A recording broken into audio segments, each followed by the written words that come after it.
Here's some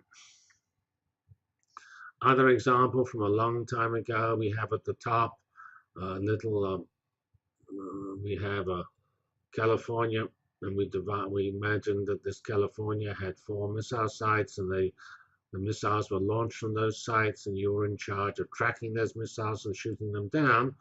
Well, in your tracking algorithm, to get good performance and track them efficiently, you would use parallel computing, and you would probably again chop the problem up into parts, make certain one core was doing these 4 missiles here, another one these 4, and so on. So here we have a very different problem, missiles, and but we have still the same idea. We divide the problem up into parts and put each part in a single processor. Another example, which has been implemented many times, especially a few years ago, when computer chess was very popular. It's now no longer so popular because computers are just simply too good, and they will beat any human chess player easily. But we have, in the case of computer chess, the way computers play chess is they do a very brute force method. They start at a particular position. They look at all possible moves in that position, give them one move by, say, white, pawn to king 4, the so-called e4 move. Then they look at all possible moves of black, which is either, in case it might be pawn to king 4, pawn to king 3, pawn to queen 4, and so on. And they then they go back to white and they build trees. And what you have to do is build those trees. You look at the end of the bottom of the tree and you score it by adding up the number of pieces left on the board and produce a score for that position.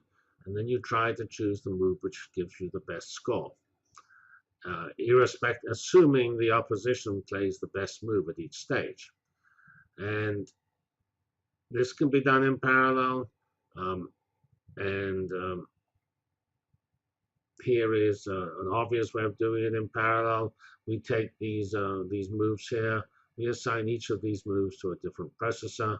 We calculate the best in each processor, then take the best of the best.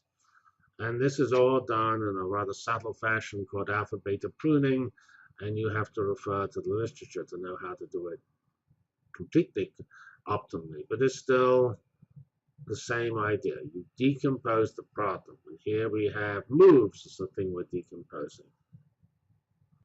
So here is another example, a little related to that cosmology example, where we have a bunch of particles. I've just drawn them in 2 dimensions, and we're trying to chop them up into processors. And here's an example of how to do it. And this is one way of doing it. You chop the world up and you put processor number 1 with those particles, processor number 2 with that, and so on. An alternative is the so-called scattered decomposition. You have still 4 processors. You make a mesh, and so where 1 appears many times, whenever there's a 1, you store that particle in processor 1. And this one here I did optimally, so everybody has 21 particles. For this case here, it's not optimal, and we actually have node 1 having more particles. So why would you ever use this? The advantage of this approach is when things move, because these particles will be moving around, and so it's not so obvious when you do this simple geometric decomposition that when they move, you'll keep the load balanced, and in fact you won't. And the advantage of the scattered decomposition as things move around, it will always still be roughly right. It was never perfect at any one stage, but that's a method which is more stable. And this is the optimal method at a particular time. This is a stable decomposition which is probably better to use.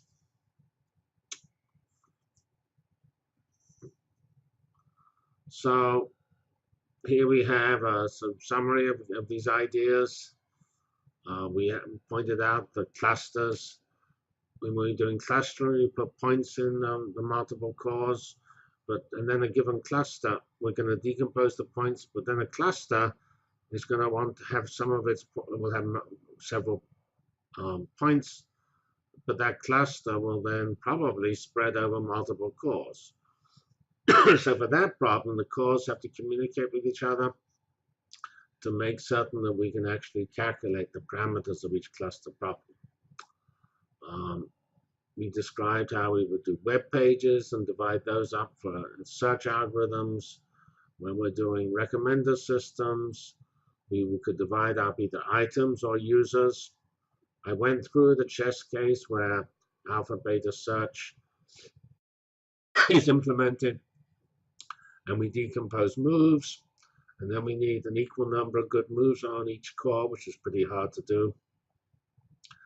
In every case, we decompose these things in red points, web pages, items, moves, and we try to do it in a load balanced fashion, and also a fashion that minimizes communication between the different cores. This communication is always critical because it's what makes certain everybody's working on the same problem. There are various architectures for parallel computing, so-called shared memory and distributed memory architecture. For things like computer chess, shared memory is particularly convenient because you can more easily then synchronize the different cores. But large-scale clouds are always so-called distributed memory. Apart from the cores on a given node, which share the same memory, most of the cores have separate memories and need to communicate by sending messages. So here's this fundamental problem in parallel computing.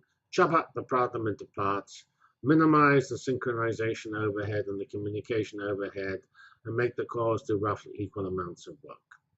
Then we have approaches for this, one called MapReduce, originally invented by Google, which we have a little unit on, and that has some software called Hadoop from Yahoo, which is open source in Apache. And then we have something called the message passing interface, which has some similarities to MapReduce, which is used in most scientific simulations. Here's another case illustrating the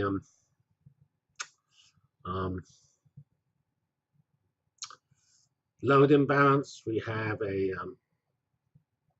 a plate which is bending and it cracks just here. Then in order to simulate that crack, we need to put most of the mesh, which are here again elements, when we did these elements for that airfoil, near here.